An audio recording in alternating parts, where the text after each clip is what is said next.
Hey everyone, how's it going? Aaron Rift here from NoDQ.com. Welcome to the NoDQ review video for WWE Summerslam 2017. I am being joined by the NoDQ panel, the self-proclaimed greatest columnist in NoDQ history, Virtue.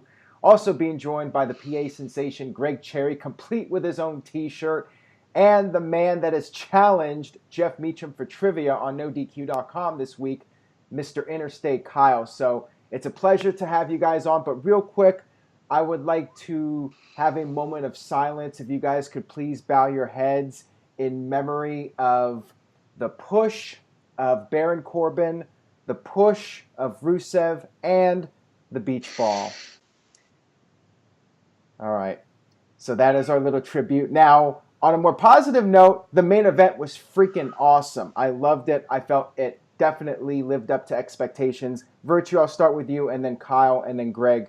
Your overall thoughts on this 6-hour extravaganza? I like the main event, but I don't think it saved the show for me. So I'm very tired. I've been watching this since 5 o'clock my time, and it's 11:12 right now. And these are excruciating major events. And I feel like if I have to invest that much of my time in it, there can be some mishaps along the way, but tonight there was just way more mishaps and greatness. So, Greg? Very up and down for me, or up, down, down if you're Xavier Woods. But, there were moments in the show I enjoyed, and there were other moments I was like, what in the... I was just blown away by it. I mean, it wasn't... I figured TakeOver would beat it, and again, it did. But that's really down to booking and everything like that. Sorry, Road Dogg. I know I've been nicey on Twitter, but I don't know. Kyle, what do you think? You know what? I was actually having pretty low expectations going into this show because of the recent round of WWE pay-per-views we've been forced to sit through. But you know what? Based off of the recent pay-per-views, this show's actually been pretty good.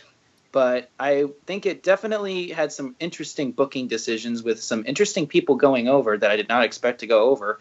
But with that said, I actually had a lot of my predictions right for this show, which that may or may not be a good thing. So we'll see. All right, let's go ahead and break down these matches one by one. There are a lot of them, I think 13 if I'm not mistaken. One of those matches, I'm not even sure if we can consider a match, given how short it was, but we'll get to that later. Let's start off with the kickoff, which was 2 hours. Now, there was a really weird situation. So the kickoff started at 5 p.m. Eastern, but apparently fans were not let inside until starting at 5 o'clock when the kickoff started. So that was really weird. I'm not sure what happened, if there was miscommunication, but the fans were just starting to get let in when WWE started the first kickoff match, which was the Hardys and Jason Jordan against the Miztourage. It was practically an empty arena match. There was maybe like 200 or 300 people there. It was quite sad to see the former WWE champion, The Miz, and the Hardys. Well, I'm sure the Hardys are used to working in front of crowds that small, but still, I thought it was really unfortunate. I thought it was really unfortunate that these guys had to go out there and be in this match when there was nobody in the building. Miz looked visibly frustrated. He looked to be legitimately pissed off. So, Greg, I'll start with you. Your thoughts on this whole situation. And while we're at it, let's just cover all the cruiserweight, or not the cruiserweight, just the one cruiserweight match. Let's talk about all three kickoff matches so we can get them out of the way real quick. We had Tozawa and Neville, with Neville regaining the cruiserweight title. Now, I expected this. This was my prediction. I figured Neville would win back the title. I assumed it was just done on Raw with the title change to maybe pop a rating or something, get people interested in the cruiserweights. There were still not that many fans in the arena. And then we had the New Day versus the Usos, which I thought was a great match. And I was very happy that the Usos won back the titles. So, Greg, we'll start with you. Your thoughts on the three matches? The opening six-man tag I thought was weak, but WWE needs to realize something, and maybe they need to coordinate with the arena. If you're going to do a 2-hour kickoff show, have the first hour be talking to build it up, and then just do match after match after match. You cannot and this is probably something that Ryback was upset about when he fought against Kalisto. I think it was, WrestleMania 32's Kickoff or whatever that was. And there was barely anybody in the arena for a championship match. I thought it came across so bad on TV that there was barely anybody in the arena. And you saw all the empty seats. It was like, why would it was just... The match itself was like okay for what it was, but it could have been much better with the crowd. The Cruiserweight Championship match, it makes sense to me that Neville won it back. Because Akira Tozawa is just like kind of a little fun gimmick, but he's not going to be somebody to carry the division. And the tag team title match, the SmackDown Live tag team title match, phenomenal. I expected nothing less from the New Day and the Usos. Say what you will about their gimmicks, but they put on solid matches. Virtue, we'll go to you. So the opening match, I felt really bad for The Miz because he's the Intercontinental Champion. And to a point, I felt bad for Jason Jordan. This match was just thrown together. The Hardys looked comfortable. It was almost like they were performing at an Impact taping. Did you notice in that first match they really darkened the crowd with the lights? You couldn't even see any of the 5 heads that were out there. They put all the crowd lights off. So I didn't really expect much about that other than it was weird that they kind of disrespected The Miz, in my opinion. Absolutely ecstatic about Neville winning it back. He should have never lost it. But I was kind of hoping to a point that he wouldn't, so maybe he could get thrust into a main storyline on Raw and maybe out of the cruiserweights. But then again, what does the cruiserweight division have? They can't lose Neville. And then Usos and the New Day, excellent chemistry. These guys, I mean, I almost wish I could see them work another match on SmackDown because these guys brought it, and the crowd was actually bigger by their match, and of course hot with all the false finishes. You know, they gave the belts back to the New Day, or not, the Usos. With that said, not a big Usos fan, but I enjoyed this match because, again, the match told a story. Kyle. So I was not very happy with the 6-man tag team match because there was nobody in there, and it just goes to show that WWE doesn't really value or care about these people as much, and it's just a real shame because The Miz is so talented, and he can draw legitimate heat from crowds better than anybody, in my opinion. And it's just hard, and he was just trying his best to get as much of a reaction out of the crowd, and there was nobody there to react. And there's actually 2 former WWE champions in that match. Jeff Hardy is almost a former WWE champion. Absolutely. Kyle, I wanted to ask you, what did you think about Jordan taking the pinfall in that match? I found that interesting because I thought they were going to set up Jordan and The Miz for the next pay-per-view, and Jordan just got pinned there. So I was a little surprised by that. I figured that the good guys were going to win and one of the Miztourage guys like Axel would get pinned or something. I actually predicted that Jeff Hardy was going to get the pinfall on Axel. I actually posted that on Twitter, but that's pretty interesting. But I still think that this feud's going to drag out because WWE, with its 50-50 booking, is just going to... Wouldn't have it made more sense for Jordan to pin Axel or Bo Dallas to set up Jordan versus Miz? I guess we can add Jordan to that cemetery of wrestlers that were buried on this show. Hey, Aaron, if they wanted to buy more time for people to get in the arena, why didn't Elias open the show with nobody in the crowd? That would have been fun. That would have been funny, and him saying, hold your applause when there's nobody there. Yeah, and then they could have at least bought a little bit of time where maybe there was some more people in the crowd for this 6-man tag. I totally agree on that. So, Kyle, your thoughts on the Cruiserweight match and then the tag match? And I just wanted to say real quick, I actually think that Big Show versus Cash should have been moved to the pre-show. I think we all felt that way. And replaced with the SmackDown tag titles onto the main show, in my opinion. Agreed. So with the Cruiserweight Championship match, I was actually expecting Neville to win, but I changed my mind last minute and picked Akira Tozawa just because I just figured maybe Neville's going to be moving on to something bigger. I actually thought I was agreeing with you, Virtue, when you said that he was going on to a feud like on the main show or whatever besides the Cruiserweights because he's more than capable of holding himself with the rest of the guys. But I guess they have something longer planned for Neville. Like I can't remember who made that prediction of who's like Johnny Gargano or something taking the Cruiserweight title from Neville or something like that. Yeah, that was you that made that prediction. I actually thought that was a really good idea, and then I just changed my mind last second. It cost me. But I was actually wrong on all 3 of my pre-show predictions. And I was glad I was wrong about the New Day winning the title or retaining the titles, excuse me. But I'm really happy that the Usos won the titles back. And that match was just so good. And like, why was it on the pre-show? It's like it should have been on the main show. But then again, maybe if it was on the main show, it wouldn't have had as much time because I noticed that they're pretty much rushing through a lot of the matches on the main show. But it was just a great match. I even thought it was better than the Sanity versus Authors of Pain match from NXT TakeOver, in my opinion, of course. But yeah, well, I think I'd agree with you on that. I think that was a really solid match. And again, these guys had the best match at Battleground and one of the best matches on this pay-per-view too. I would say second best. Second or third. I mean, I thought both tag matches on this show were really good. So it's a toss-up. But yeah, this was an awesome match. And like you said, I think that it should have been on the main card. We also had Shawn Michaels coming out dressed up as Colonel Sanders. So what's next? Are we going to have The Undertaker coming out as Ronald McDonald? By the way, no Undertaker on this show despite the rumors and speculation, which was probably a good thing. But we'll get to that at the end when we talk about the main event. Let's move on to the main card here, which kicked off in a big way. We had Big Match John in the opening match here against Baron Corbin. And this was basically just a standard John Cena match. Baron Corbin got some offense. The crowd chanted, "Where's your briefcase?" And then Cena won. Cena won with just one AA. You're screwed if you cannot even kick out of one AA from John Cena in 2017. So people were wondering, is Baron Corbin finished? Is his push over? And I think we have our answer. Greg, let's start with you because I know you've been a big Baron Corbin supporter for a long time now. Your thoughts on the match? I thought up until the finish, Corbin actually looked good. I thought like his offense looked good and like everything looked solid. Even his little bit of like work to the crowd, I thought that was good. The problem is like he's still not booked as poorly as Bayley, and I'll continue to say that until she's booked better. But man, they just like took away all his momentum. I thought the cash-in was terrible because they wasted that moment and then he lost again. So it's like, wow, he's completely worthless now. How do you recover from that? Still not the worst booked person on the show, but we'll get to that. Kyle?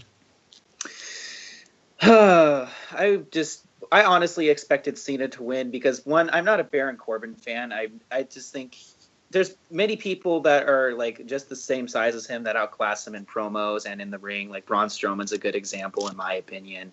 Hell, even Big Cass is better at cutting promos than Baron Corbin, in my opinion. But I don't know. It just seemed like Cena seemed pretty off in this match. It just seemed like he didn't care, or he just, I don't know. It just seemed like he didn't try as hard as he usually does to put on a good match or whatever. Maybe it's just because he was on the very first match at SummerSlam. I don't know. The match could have been a lot better, but there was just not a lot of heat for this match, in my opinion. There was not a lot of build, and it's just like for a John Cena match, it's like I expected just a little bit more, but I don't know. What do you think, Virtue? Besides Kevin Owens, has John Cena ever put anybody over before they were already something big? Anybody? Can you answer that? Besides Kevin Owens when he came up from NXT. That's a great and question. it's probably Vince McMahon. It's not. Cena's gonna do what they tell him, but not that Cena had to, lose this match for me to not be upset, but like, how do you give Corbin a Money in the Bank briefcase and then you find out you maybe don't like him as that guy if he can't cut promos? You should be more prepared. This guy was in NXT. You got to see him develop down there. You brought him up to the main roster. You gave him the Andre the Giant Battle Royal. Did he not win one of those? Yeah, and then you take it all away because all of a sudden you might not like what he's doing. And I don't know, maybe he'll be great after this. Maybe they're going to make him go on a losing streak to change his character. I don't know. But it's cliche. John Cena wins against a younger talent. I have nothing else to say. Next. I do want to say this. If Corbin was still Mr. Money in the Bank, I would not have a problem with him losing this match because he would still have that. That's a good point, Greg. Good point. But the fact that he lost the briefcase and lost to John Cena in the same week, nonetheless, really kills him. Yeah, it's because he's not of Indian descent.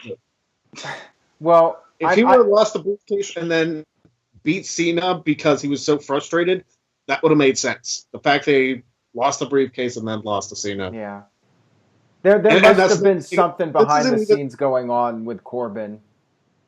Yeah, there must be something. It's not even anything against Cena. Like, this is not like, oh, John Cena is burying the younger talent. It's not even about that. It's, Corbin just looks like a doofus. Yeah. Well, when I get a chance to take a shot at Cena, I always will. And it's weird because usually heels are pretty smart, but not Baron Corbin, apparently. Yeah, well, whatever. I mean, I think it's worse when a babyface does something really stupid, like Greg said with Bayley, just doing idiotic things that just make the babyface unlikable. At least when a heel's stupid, it's a little bit more tolerable, in my opinion, at least. So yeah, I'm not sure what's going to happen with Corbin now. It's not looking good for him, and time will tell if he can recover from this. Moving on, we have the SmackDown Women's Title match, which was Naomi defending against Natalya. I was a little surprised. I thought Naomi was going to retain because she has this glow gimmick that seems to be working well, and she has the glow-in-the-dark belt, which I thought WWE would try to milk that with the merchandise. But at the same time, I'm very happy for Natalya. I mean, I wanted her to win, even though I was predicting Naomi. I think Natalya definitely deserves it. Kyle, we'll start with you, and then Greg, and then Virtue. Your thoughts on the match and the title change? The match was actually pretty good. I mean, they had okay chemistry with each other. I haven't seen them really work with each other besides this point. And again, this match didn't have that much build. Again, there's a lot of matches on this card that only had like a 1 month build to each other. But nonetheless, I am very, very happy that Natalya won because she has not been treated as good as she's really good. Like, she's very underrated. Like, she's one of the best women's wrestlers in the company right now, and she's often overlooked for the Four Horsewomen and other people in the company. But she's very good, and she definitely deserves this title reign, and I honestly hope she holds on to it for a long period of time. What do you think, Virtue? I love her sharpshooter. I think it's right up there with Brett and Owens. They're the only three that can do it really well. And yeah, I said that. I think maybe they gave it to Natty here because I don't know how long of a reign she'll have, but maybe that's a way to get it to Charlotte. I don't think Carmella's going to cash in for a while. I think she's going to carry that around. She might need more. My dog's dreaming on the floor if you hear that, by the way. I think maybe they'll let Carmella get a little more in-ring work, become a little bit better. I hope she cashes it in and gets it, unlike Corbin. So it was a good win. I'm glad Natty finally got one of the newer titles. What was the last one she had, Aaron? The Divas? It's been a while. Or was it even before that? Yeah. Greg, you're a trivia expert. Yeah. It's been a while. It's been a while. Well done. Hopefully, if Jeff manages to get through Kyle, then I can prove that on episode 10 again if he makes it that far. But I'm glad Natty won. Go ahead, Greg. I mean, that's really all I had to say about that. Solid match.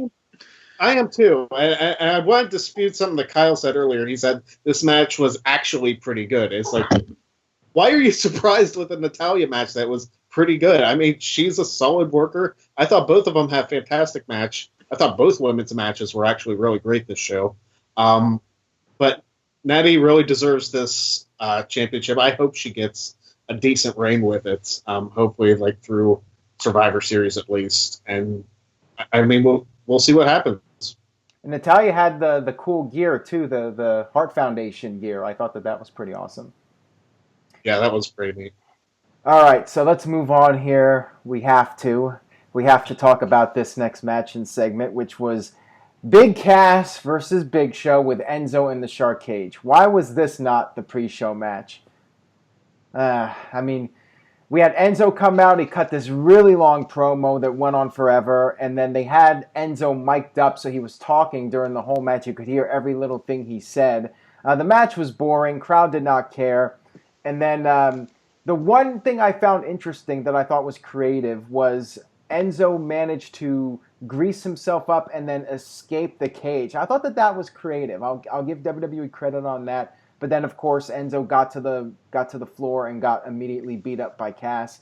Cass hit 2 big boots on Big Show and won the match. So, who wants to talk about this first? All right, Virtue, and then Greg. So Enzo doing that. First of all, there's not much to talk about. I mean, Show had the hand injury from Raw, and they were milking that a little bit and taking the big punch away. Even though I think he could have used his other hand.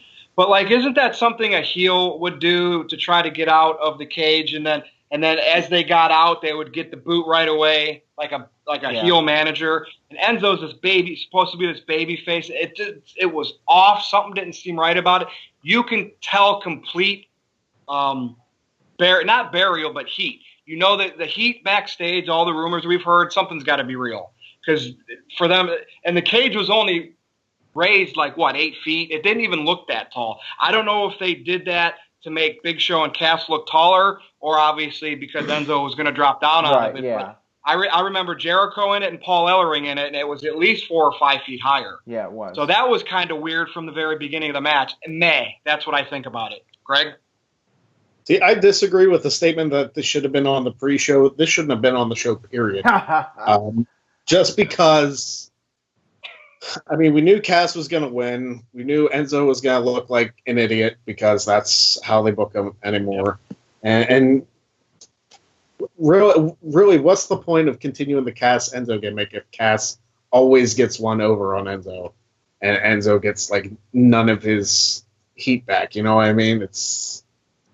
If you have anything to say, Kyle, go for it, but there's really nothing else to say. The most predictable match on the card by far, and I don't know where Enzo goes from here. I don't know where Big Show goes from here, and I don't know where Cass goes from here. So hey, it took 2 boots to finish Big Show off though because he's so big. Well, Big Show could always turn heel again. They can always play that card.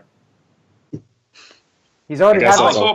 I was hoping for Enzo turning back heel, but again, against the Big Show, that would have still been dumb because it wouldn't have meant anything. The Big Show's had something like 3 or 4 hand injuries over the years. He had one in WCW when him and Luger teamed up for the titles against the Outsiders, and then I think it was 2004, 2005, he had another one, and there might have been a third one at some point. But yeah, Big Show seems to have bad luck with his arm getting injured all the time. Anyways, let's move on here to Randy Orton versus Rusev. So Randy Orton has been having a streak of bad matches. How do you avoid a bad Randy Orton match? You make it 6 seconds long.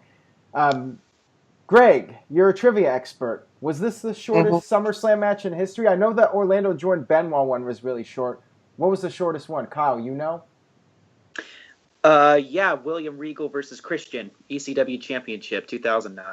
I was there for that. That was shorter than 6 seconds.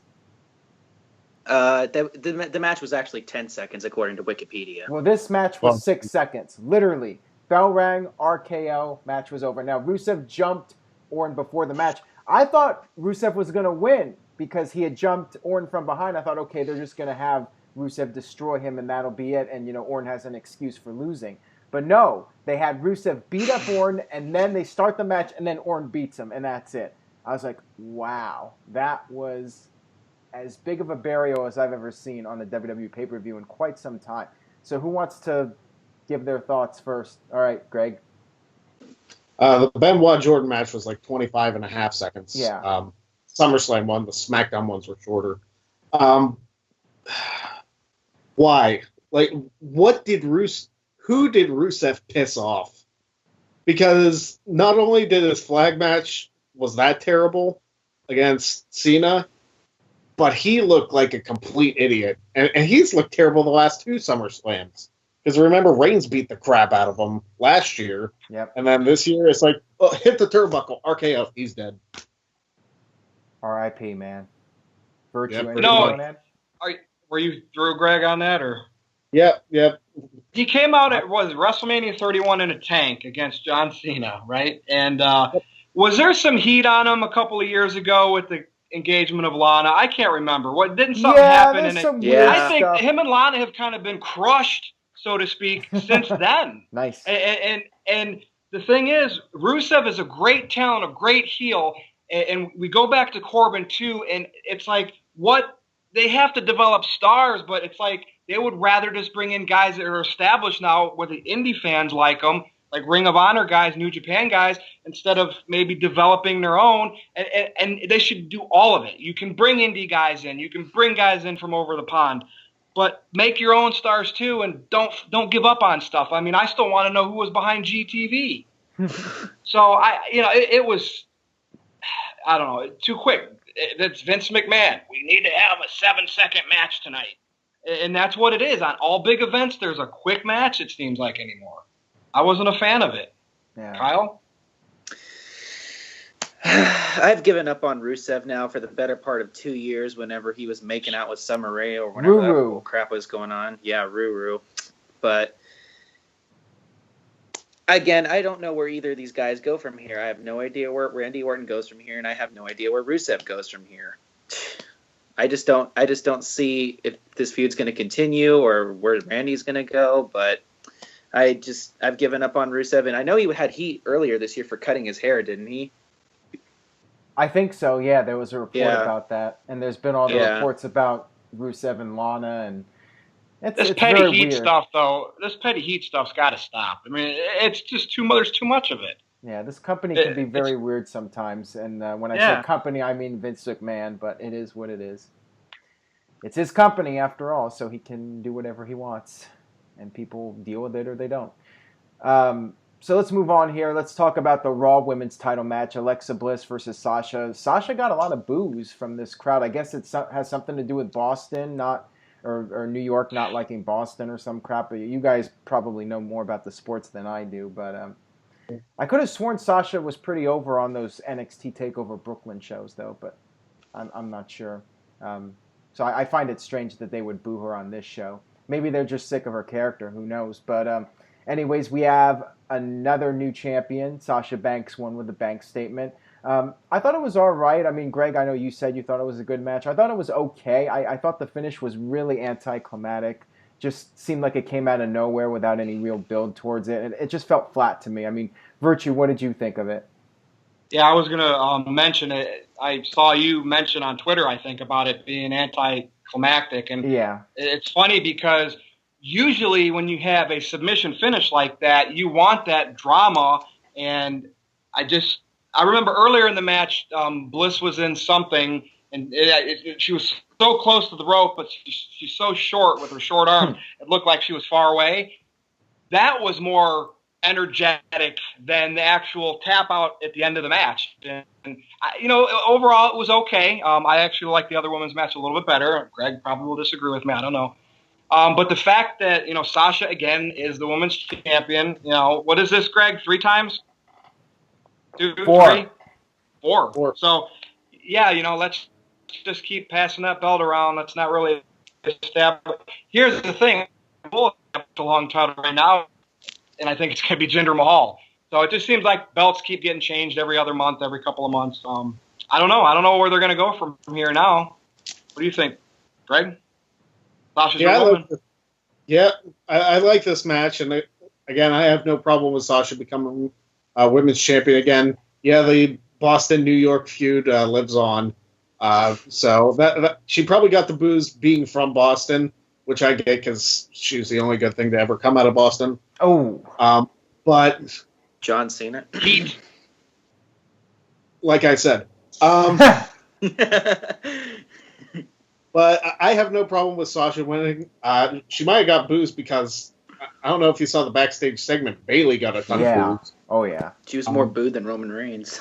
I wouldn't go that far, but yeah, it was pretty bad. It's like I said, she's been the most poorly booked character in 2017. And Greg, could this be an opportunity to turn Bayley heel now that Sasha's got the belt? They need to.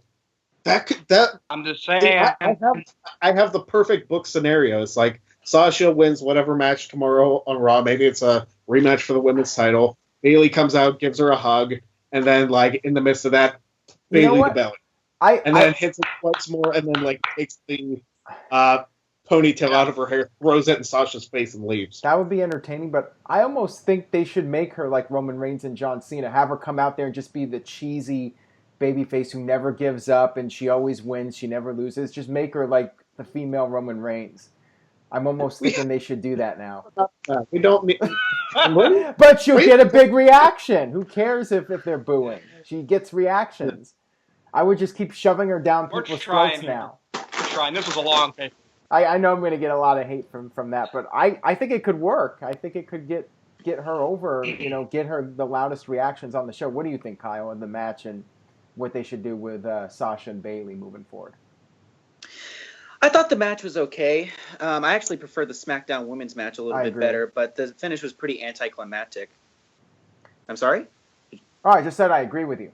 Oh, I thought you said you couldn't hear me or something. Sorry. Anyways, but in my opinion, I think Sasha was the right choice for winning the championship right now, because I can see them going into a feud with Bayley. And a year ago, I would have said Sasha would be the heel and Bayley would be the babyface. But now I am completely disagreeing with that. I think Sasha should be the babyface because I think she's she can be pretty marketable as a babyface. I mean, she's got the gear.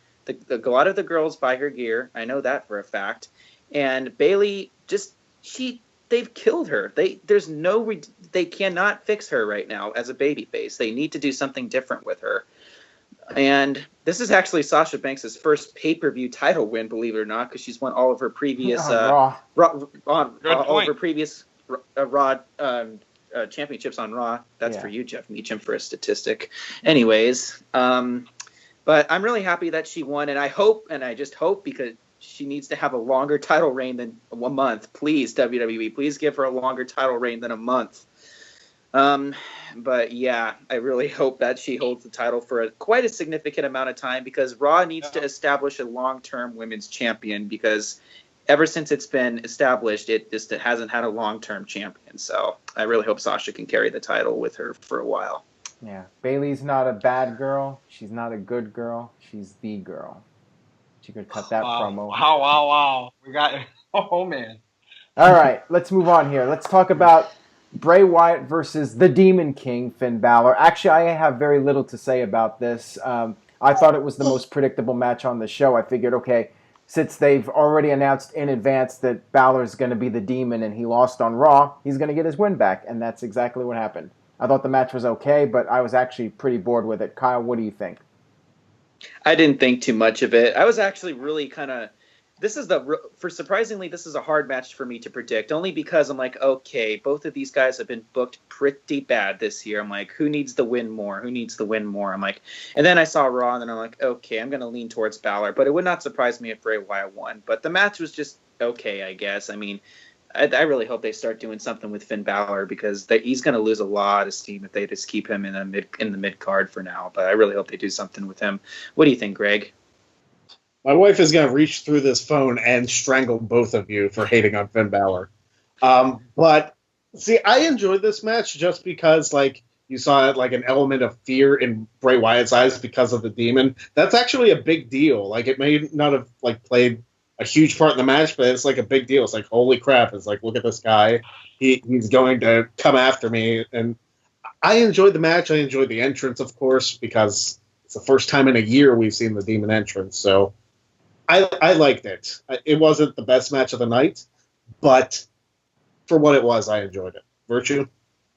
I like the Demon King gimmick because Finn Balor is a small guy. He's a flyer, high flyer. The Demon gimmick, when he comes out with that paint on and the headgear, he looks strong and just like he could kick anybody's butt. And I get that they're not going to use that all the time. They're going to have a distraction. But on the entrance, I was hooked. The match let me down a little bit. I did enjoy it. One of Bray Wyatt's best matches this year, I think. I enjoyed it more than the Orton ones, obviously. I was shocked a little bit when he did the crab walk, the spider walk, whatever that's called, and Finn no-sold the fear and got right up, and then Bray was a little scared because Bray, he's kind of laughed when the Undertaker sat up, when Cena, Orton, all the guys he's faced, and they kind of, like, that didn't faze them. Bray turned around and laughed at him, and all of a sudden the Demon scared Bray Wyatt. So they're obviously going to continue this feud. I'm interested. I was kind of hoping that something would happen after the match and Finn would be gone or something crazy like that. Oh, the entrance, Greg. The whole world in his hand, the way Finn Balor played it back to Bray, that was really cool. Yeah. I thought it was kind of like creepy cool.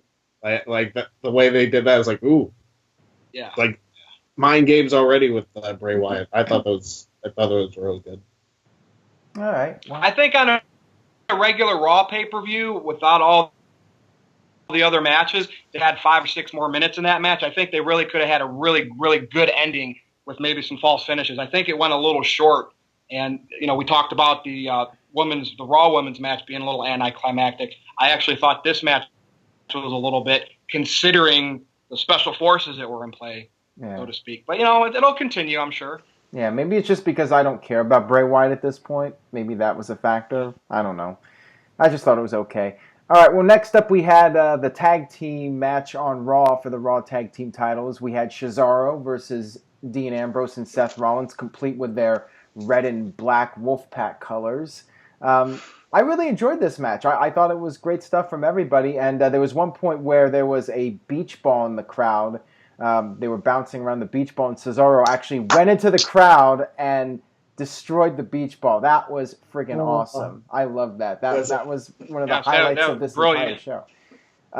So yeah, I was really happy with this. Rollins and Ambrose won the titles. I thought this was a really strong match. Virtue, your thoughts? Crazy energy in this match. I like how they actually had Ambrose and Rollins not really dysfunctional. And the beach ball, for a second there, I'm like, what's he tearing up? Did he grab somebody's shirt? And dude, that was awesome. Like, I thought the Michael spot earlier as Colonel Sanders to end the kickoff show was awesome. That was nothing compared to Cesaro taking that beach ball.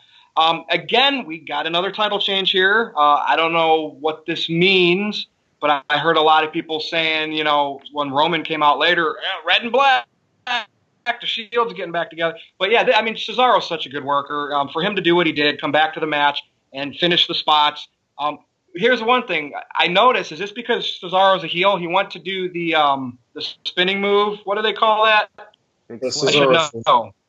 Yeah, and he only went around like twice and then turned into a sharpshooter. I think he does that, right? Because the crowd wants that, and he's a heel, so he doesn't give them the 100 times in a row. Yeah, I kind of enjoyed that a little bit, but I don't know. It was a good, solid match. I mean, probably the best match of the night up to this point, maybe. I agree on that. Greg, your thoughts? Back on the Cesaro and the beach ball thing, like, as soon as I saw the beach ball come out, I was like, come on, guys. It's like, this is going to be a good match between four solid workers.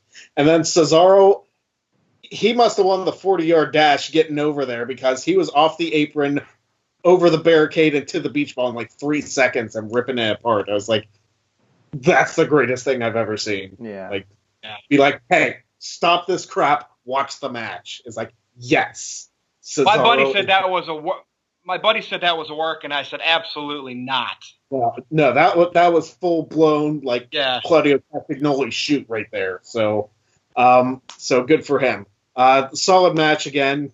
I enjoyed the title change, and I was kind of thinking it's like, okay, maybe Roman wins with the help of Ambrose and Rollins, but they're going to keep them apart, I guess, for now. But solid match, very enjoyable. Kyle? Notice they both got their finisher for the finish on that. They did, their individual finishers. Mm-hmm. Kyle, your thoughts? Kyle? I am very happy that Dean Ambrose and Seth Rollins won the tag team titles. I was very torn on who was going to win on this, because I'm like, okay, they're probably going to go with the Dean Ambrose heel turn or something like that. That's what I was expecting, but I changed my mind last minute this morning when I posted my predictions on Twitter. I'm like, you know what? The Shield fan in me wants me to see them win the titles, and lo and behold, they won the titles, and we all know the tag team division can use a boost right now, and I hope that Seth Rollins and Dean Ambrose can help. I would love to see Seth Rollins and Dean Ambrose versus the Hardys. I mean, that's what's going through my mind right now, because I really want to see that, but it's probably not going to happen anytime soon. But I don't know. I just think I'm really happy that Dean Ambrose and Seth Rollins won the tag team titles. Yeah, maybe we'll see an actual full-fledged Shield reunion at some point before the year is over. Time will tell on that. Yeah. Next up, we had the U.S. title match, AJ Styles versus Kevin Owens, with Shane as the referee. Lots of referee bumps by Shane. I think Shane took more bumps than Goldberg did in this last run. I thought it was entertaining. I thought it was a good match. I think it was about as good of a match as possible with Shane in there as the referee. And, of course, this is basically just a setup for Kevin Owens versus Shane McMahon, maybe at Hell in a Cell. Maybe inside Hell in a Cell with Shane taking another crazy bump. Well, we'll see what happens with that. But I thought that this was well done. I thought it was entertaining. I was never bored with the match. Kyle, your thoughts on the match? I thought that was pretty interesting how AJ Styles was actually the first champion to retain. I'm like, oh boy, are we going to have every championship change hands here tonight? But I'm like, nope, I guess they want to have AJ Styles stay the U.S. champion and continue I'm just not sure where they go from here with AJ Styles with the U.S. title, but it's going to be interesting to see what they do. But I can obviously see like either maybe Team Shane or Team Owens at Survivor Series or something like that, or just have like a Hell in a Cell match. But I'm leaning more towards Survivor Series with like a Team Shane versus Team Owens type thing. But the SmackDown roster is pretty thin, so I'm not too sure how they're going to get a lot of people on there. But I'm happy with the match. I thought it was pretty good. I don't know. I just feel like with AJ Styles and Kevin Owens, I just expect so much from these guys, like in a match. I guess I just felt a little disappointed. What do you think, Greg? See, for being Interstate Kyle, you don't know where anybody is going. Get a roadmap. Oh God, and there's one right behind me too. Like, come on, man. Trying to bury me on here. I enjoyed Shane being the guest referee because you know me, I'm a big Shane O'Mac fan. AJ Styles, Kevin Owens had a much better match than Battleground. I also enjoyed Shane O'Mac's referee jersey. I want one. Makazi, Sasha Banks' husband, I'm getting one of those from you, or I'm going to try to. Very enjoyable, like I said. The false finishes worked. For those who don't know, back in the day, like 20-some years ago, almost 30 now, Shane McMahon was an actual referee, so that's why he looked so comfortable in the position. So I thought it worked very well. Shane took the bumps he needed to. Very solid interaction between all three of them, so I enjoyed it. Greg, what pay-per-view, Greg, was Shane a referee at? Well, he was referee at a couple. I remember him specifically from the 91 Rumble, like counting Rick Martel out. It was like, there you go. And count him out. Yeah, I saw that screenshot earlier, so I was going to test you on that, put you on the spot. So, yeah, you know your shit, man. I know my stuff.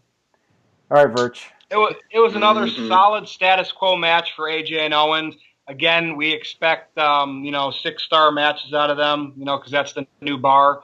And the fact that when they go in and they have a mid-card style match, some fans might seem a little disappointed. It was great because Shane McMahon is awesome. I remember the spot in the middle of the match where Kevin pushed AJ, and in a normal ref, you wouldn't have seen that bump. But AJ went full speed back into Shane. Next thing you know, Shane's on the outside. We've seen Shane McMahon versus X-Pac, Shane McMahon versus Kurt Angle, Shane McMahon versus AJ Styles, and now we should get Shane McMahon versus Kevin Owens. AJ retaining, I'm glad the couple of Styles clashes, maybe Owens' little stubby arms, it looked like it was hard hooking it, but the professional that Owens is, they executed him. Again, I just felt like I wanted more out of this match, perhaps if it was a main event on SmackDown or one of the regular SmackDown pay-per-views. It probably would have went a little bit longer and we would have saw some cooler stuff. But I'm happy. I mean, I want to see where this is going with Shane and Kevin. Yeah, and like you said, Kyle, you don't know what's going to happen with AJ now. Somebody's got to challenge him for the U.S. title. Baron Corbin. Shinsuke Nakamura. I don't know. Who knows? Maybe Corbin, Randy Orton. Yeah, maybe Orton. Oh. Maybe they'll turn Orton heel. Oh. They need a good heel at this point. I just realized, too, Dean Ambrose became a Grand Slam champion That tonight. Is true. Thank you for pointing that out. Somebody said the youngest ever. Is that true? Ooh. Somebody said that. I don't know. On Twitter. I don't know how old Ambrose is, so I'd have to look at that. Yeah, that's an interesting fact. In the shortest amount of time, I think. Maybe, too. Because he won the U.S. title in 2013 to... But yeah, I mean, that's quite the accomplishment from Mr. Ambrose right there. He won it at SummerSlam 2013, 4 years ago. Took him exactly 4 years to get the Grand Slam championship. There you go. Hey, Kyle. Oh, you noticed too in that match they got a little bit of heat with AJ and Shane earlier in the match too, as to throw us off like it wasn't going to be Owens and Shane with the heat later on. I actually like that. Do you guys know which part I'm talking about? Yeah. When AJ got upset at Shane, that was a nice little touch earlier. And to show that Shane wasn't playing favorites either. Yeah. Yeah, it was good stuff. I thought it was a very entertaining match. Now, next up we had Jinder Mahal versus Shinsuke Nakamura for the WWE title. Nakamura had his usual violin entrance. Now, I thought that this was just about the most generic WWE title match you can have on a pay-per-view. And this is coming off Nakamura beating John Cena on SmackDown a few weeks ago, only to lose this match. Now, here's the thing. I mean, if Mahal was going to retain, I think Mahal should have won clean. I think that they should have done something shocking and have Mahal beat Nakamura clean to really establish Mahal as a credible force. But instead, it's the same finish we've seen over and over again with the Singh brothers interfering. It's the same template that we've seen from other pay-per-views. So, Greg, let's start with you. Your thoughts. It was the same finish, but it was Jinder Mahal failing to hit his finisher correctly, but still getting the pin. I mean, it's like, how hard is it to get the Cobra Clutch to go into the claw? Unless they were making it look like Nakamura was trying to fight it, but just couldn't. I was thinking that maybe, but yeah, it looked off. Yeah, it looked terrible. And you're right. It's like coming off of a generic WWE title match last year between, of all people, Ambrose and Ziggler. Yeah. Which that one was like very disappointing. I mean, what can be said about this match? There's really nothing that stood out. Yeah, there was actually. Your There's average, one thing that stood out. Average Ready? SmackDown TV main event, if that. What stood out is this had Vince McMahon's semen stains all over it. That's what stood out. Yeah. Yeah, you can edit that off if you want, but No, it's the truth. I mean, it's the thing. The Sings, the chicken shit heel type thing, gotten a cheat to win. It works good once in a while, but like you lose credibility, and they want to push Jinder as this dominant champion, but he's cronied his way to where he's at. And now it's turning into quite a long title reign. And Aaron, all I'm going to say, 1.3 billion people in India. Yeah, 1.3 billion people in India, and he is JBL 2.0. What do you think, Kyle? I was never a fan of Jinder Mahal before he won the title. I wasn't a fan of him winning the title. He caused me to lose my hair. I will never be a fan of Jinder Mahal as long as I live, and I just want his title reign to end. I don't care who beats him anymore. I just want the title reign to end. Did you say if he retained tonight, you had to shave your eyebrows? I couldn't remember. No, Yes. I said if I got 100. I thought you If did. I got 100. No, I said He's on the Twitter. evil Maharaja. Changing I said on it Twitter now? No, I said on Twitter if I got 100 followers by the end of the SummerSlam, I would cut my hair. That's what I said. You just want to cut your hair because it's like 110 degrees down there. Actually, it's been in the 80s, but I digress. Oh, well, then never mind. Yeah. So, yeah, I think we're all in agreement that this Mahal title reign has been pretty disappointing. I mean, I think it's like JBL all over again, but even worse somehow. At least JBL looked like a champion, like he could kick somebody's ass. Like Mahal, I mean, besides the body, I mean, I just don't buy into him as a guy who can Well, and beat JBL somebody cut up. some really, really good heel promos back then. I mean, That is true. really derogatory, you know? That is true. Mahal's promos are just, like I said in the preview video, like if he was allowed to go out there and just be himself and not do the stereotypical anti-American gimmick, you know, maybe he'd be able to get over with the audience a little bit more. Yeah, he's getting heat, but it's just, you know, the generic heat that anybody who goes out there and says the USA sucks, they're going to get heel heat. It's the easiest heat in the world. Did JBL call matches tonight? I swear it's like I didn't hear him all night. Or was that just me? Yeah, he did. Yeah, he put over Jinder Mahal pretty well. Cena put on JBL's hat in the opening match. I don't know why I did not pay attention to JBL tonight. Maybe I'm learning to block him out. I think I just try to block out all the announcers on this show. When they switched over to the Punjabi guys, I thought that did I pronounce that wrong again? I think I. Yeah, and they did that with the Japanese ones too. Is it Funaki? Punjabi, Funaki was on there. Punjabi or Punjabi? I'm not sure. I'm not. I know my friends in India are going to call me out again on that, but whatever. I already forgot because when they don't say it on TV, I forget how to pronounce it. Anyways, let's move on here to the main event, which was Brock Lesnar versus Roman Reigns versus Braun Strowman versus Samoa Joe for the Universal title. Everybody got a big pop except for you-know-who. This was incredible. I mean, this was everything I was hoping it would be. Just wait. Who didn't get a big pop?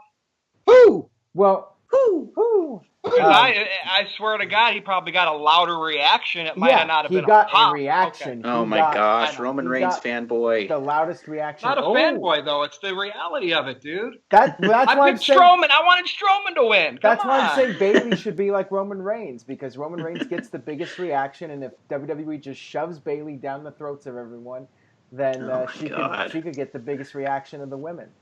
Why not? They might as well. And they could change her color scheme every 6 months and sell a lot of merchandise that way.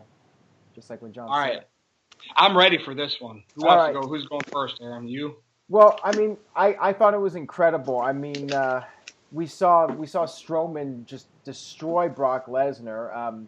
First, Reigns speared Lesnar through the barricade, and then Strowman power slammed Lesnar through both of the announce tables. Coquina clutch first on Lesnar. Yes. That led into Mm-hmm.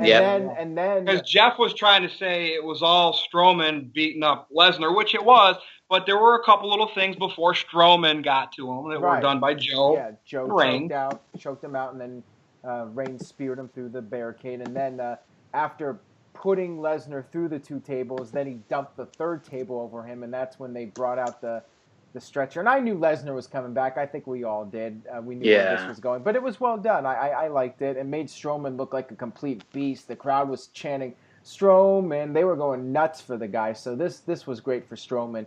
Everybody looked good in this match. I mean, it was awesome. You had Lesnar come back out. Lots of near falls. Lots of saves. I mean, Lesnar, this was really his best performance, I think, since that triple threat at the 2015 Royal Rumble. I mean, Lesnar had his working shoes on tonight for the first time in a long time. Lesnar took a lot of bumps, and he worked a long match. So I give Lesnar credit. This was a match that actually made me enjoy having Lesnar as the Universal Champion, where he actually went out there and had this great fight with these 4 guys. So it was very well done. Lesnar did get the win, and to my surprise, it was not Joe that took the fall, but rather Roman Reigns. I found that to be really interesting, although maybe this is going to lead to Reigns getting his win back at some point, maybe WrestleMania, maybe sooner, who knows. So who wants to go first with their thoughts? All right, Birch. These 4 guys are the main event. They should remain in the main event. These are the heavy hitters. You know, I know people want to see Balor get pushed up there, maybe Rollins again. These guys were intense, and I'm going to tell you what, Strowman impressed me more than he's had a great year this year. The new thing with Strowman is throwing one of those desk office chairs. That better be put, I don't play these games, maybe you do, Greg. That better be in the WWE 2K18 game where you can throw a chair. That is unbelievable, and I'll tell you what, man, Lesnar turns purple. That's awesome. I will admit there's one thing about Roman that I don't like. This thing is stupid. I hate when he does that. What's he doing? You know, Vince likes it. Is there a Nintendo Power Glove on there? I don't know. Vince loves that. There you falls go, out everybody. Of his I chair. just put Roman Reigns down. I do not like this. Okay, but the fact is, it was a great match. Joe, a couple times I thought Joe landed on his shoulder pretty hard from a Lesnar German suplex. That's Joe being Joe, though. He's got a lot of mass. Awesome match. I mean, this was the match of the night. It delivered. The Lesnar win. Jeff Meacham's going to be happy. Since he's not on the show tonight, he was crying about how Lesnar was getting thrown out of the match from being hurt. You know, boo-hoo, boo-hoo, and the message, and then look what happened in the end. So, I don't know. I told Jeff he should be on the show tonight after that, but I think he fell asleep. Speaking of which, before I pass it on, I'm going to throw this out there. If Greg, if either you or Kyle want to beat Jeff Meacham at trivia, just when you challenge him when your match happens, challenge it for after 9 p.m. West Coast time, because he'll be sleeping and he'll forfeit and you'll win the title by default. There you go. Anyway, because I was going to actually take tonight off since I didn't do the preview, and here I am in Jeff's place. Greg. To be fair, I'd rather win it honorably than win it by a cheap way like that. I know. But this was a hard-hitting match. It was what I expected. Intense match. Strowman looked like an absolute star in this match. And I have to disagree, Aaron, that I don't think Reigns is going to get his win back at WrestleMania, because Lesnar pinned Reigns in the middle of the ring at SummerSlam. It makes no sense to me whatsoever, which means that's probably exactly what they'll do. I don't want to see it either. I want to see Cena and Reigns at WrestleMania. That's what I want to see. I mean, hey, where is Raw tomorrow night? Before you finish, Greg, Brooklyn. Just curious. Brooklyn. Taker might show up there. Yeah, Cena might just show up on Raw because he's got that free agent thing going Yeah, on. I think he's starting on Taker. Raw tomorrow night. If Taker is there, supposedly there's a couple possibilities tomorrow night. Yep, that is true because there was no Undertaker despite all the speculation. Maybe I'm just trying to get everybody excited. Yeah, Greg, I didn't maybe mean to cut you off. give me some more hits for No DQ with people thinking Undertaker might actually show up. Yeah, doing your job, man. So, Kyle, your thoughts on the match? Man, I can't think of a Fatal 4-Way match that has gotten me this excited and just so interested in the match. I mean, it was just so great. I mean, I can't think of another Fatal 4-Way that was this good for a long time, at least a decade. Well, you know, the two that I mentioned, oddly enough, they're in 10-year increments. The first one was the Final Four in '97, which was Bret Hart, Steve Austin, Vader, and Undertaker. And then 10 years later at Backlash, you had Cena, Shawn Michaels, Edge, and Randy Orton. That one was great, too. And then 10 years later after that, 2017, we have another one. Greg? I actually have two. 2000, The Rock, Mick Foley, Triple H, Big Show, WrestleMania. And then the Intercontinental title match between Cesaro, The Miz, Kevin Owens, and Sami Zayn. How do you guys remember Fatal 4-Ways? God. That's hard. That one was good, though. That's good. This one stand out to me. Yeah, that one last year was really good. So before we wrap this up, we got to do our letter grades, which is the new rating system that is sweeping the world right now. It's the new thing.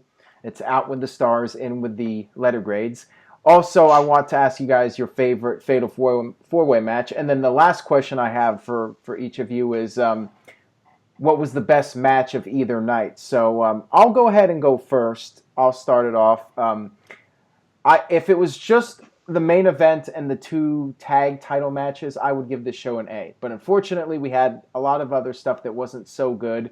And I think that the length of the show, as usual, dragged the whole thing down. So I will give it a C+. And I think maybe you guys might rate it higher because you tend to do so. I think it was slightly above average. I have to balance it out. I think there were some good things on the show and some not good things on the show. And in the end, it balances out, and it was just slightly above average. So I would say the best match of either night was the main event on this show. I thought the Fatal 4-Way was excellent. Better than anything on TakeOver, even though I think TakeOver was more consistent in terms of quality. So who wants to go first with the letter grade and the...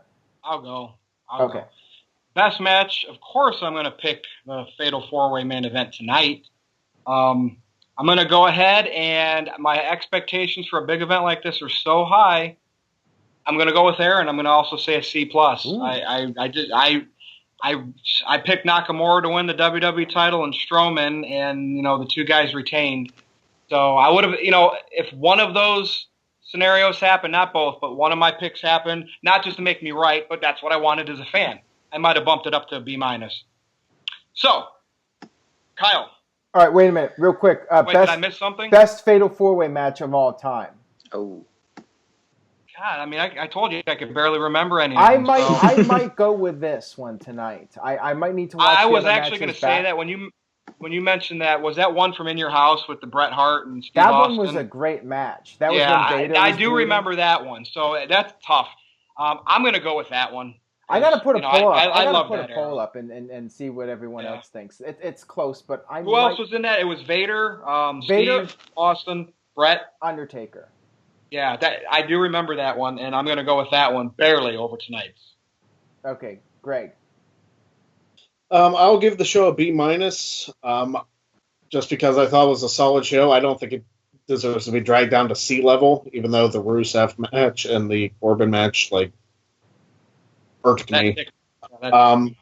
Best Fatal 4-Way, I'll go with the Intercontinental title match last year because I thought that was incredibly solid from start to finish. And what was the other thing? Best match of either night. Yeah. I'm going to go with the TakeOver match and say the opening match with Gargano and Andrade Cien Almas was incredibly solid. I really enjoyed that. You were on last night, didn't you say that the Asuka match was the best match though on TakeOver? I don't know. He watched it again and he changed his mind. I'll give him. He can say he's changed his mind. The Asuka and Ember Moon match was very solid, but thinking about how everything worked out, I can change my mind. That's allowed in this day and age. Okay. Nobody's. Yeah, He nobody's. likes Gargano. I can't argue with him on that. That man. is true. On a Absolutely night's not. sleep, you can always change your mind. That is Yeah. true. All right, Johnny Kyle. wrestling, even though he lost. Let's see. For a letter grade, I'm probably going to have to be the highest out of all of you guys. I'm going to give it a solid B. Ooh. One, because I do not care about Baron Corbin. I never did. I never liked him. So Karen Corbin. I did not care that Ooh. Cena won. I was actually cheering for Cena for the first time in a long time since I've been a little kid that I was cheering for Cena. Wow. And I think he had... What was wow, that, and- 4 or 5 years ago? Okay, really. You're welcome, Jeff Meacham. I hated Cena since the Nexus. That's when I started hating Cena. But let's see. Well, you heard about that, right? Barrett recently did an interview and said that they changed the finish like the day of the show. Nexus was supposed to win that match, and then Vince decided they needed a happy ending for SummerSlam, and the finish was changed at the last minute. Ooh. But yeah, I'm still going to give it a B just because I'm happy with the title changes that went on tonight. I was actually surprised by the New Day losing them. I was actually happy. I was not expecting that. And I'm happy that Sasha won. I'm happy that Natalya won. I'm very happy about that. Honestly, if I promised myself if Natalya did not win, the highest I would give it is a B-. But I'm giving it a solid B just because it ended on such a great note. SummerSlam hasn't ended on such a good note in a while, so I'm giving it a solid B because of the ending of the Fatal 4-Way. And the Fatal 4-Way is my favorite match from tonight and the previous night. And my favorite Fatal 4-Way of all time, it's got to be this one. I mean, there's just Strowman looked like a beast. The storytelling was great. Everybody went all out. Even Lesnar, like you said, he put on a great match for the first time in a long time. I just thought that you had the perfect people for the perfect match, and that doesn't happen quite often. Everybody was like, I'm glad that they went with the Fatal 4-Way. I'm actually not a fan of them. Yeah, all the stars. Let me ask you guys this: if Nakamura would be WWE champion right now and Strowman would be Universal champion, what would your grades be? I would have given it at least an A-. Well, B+. I said that if Ambrose and Rollins had interfered at the end and helped Reigns win the title and the Shield reunited, I would have given the show an A for that. Even with a bad card. Yeah. See, just that little much. See.